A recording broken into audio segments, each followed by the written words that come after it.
الصالحات لنبوئنهم من الجنة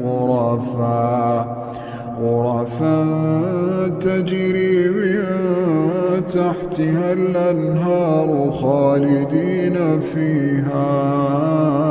نعم أجر العاملين الذين صبروا وعلى ربهم يتوكلون.